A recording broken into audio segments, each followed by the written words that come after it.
Leus, not the result you wanted for today. What's your reflections on the match?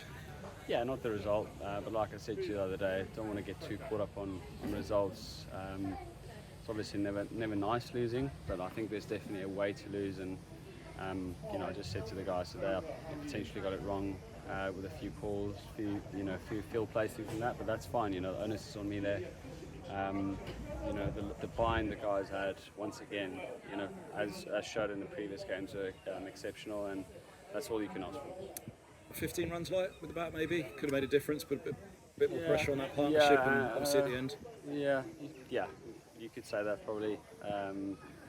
We were in and around, I'd say, a competitive total, or at least that's how we felt halfway through. They've had the luxury to see how it played.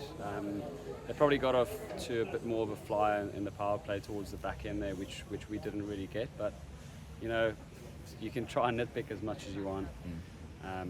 That's certainly not the road that we try to go down here. Just try and focus on exactly like what we set out to do with the ball at the start, and we did that. It didn't pay off today.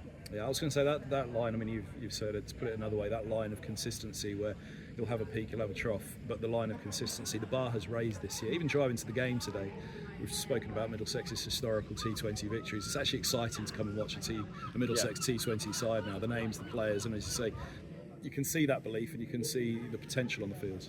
Yeah, of course. I mean, I just want the guys to try and make an impact in the game, and that's what I felt out there as a captain. Probably were a few runs light there, which would have been nice, but on another day we would have taken a couple of poles in the power play there, which we didn't today. I thought we were slightly unfortunate not to get a pole there, and like I said, I'm happy to lift my hand up and say I've got a few things wrong there strategically maybe. But yeah, there's certainly a way to go about it, and I'm pleased with that. As you say, there's nitpicking, isn't there? But for yourself, though, personally, with the bat, it's coming out nice again now. I'm sure it feels that way. Yeah, I mean, it's getting there slowly.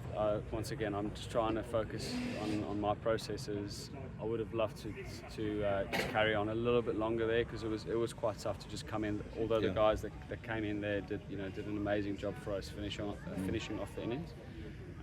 But yeah, all we can do is give it our best shot.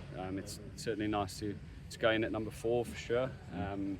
Let's see the next game when Maxi comes back. It definitely throws a spanner in the works, but it's nice to finally get some time in the middle. Big game coming up, sorry, Lords. A big crowd I hear. It's selling out quite or the tickets are selling well.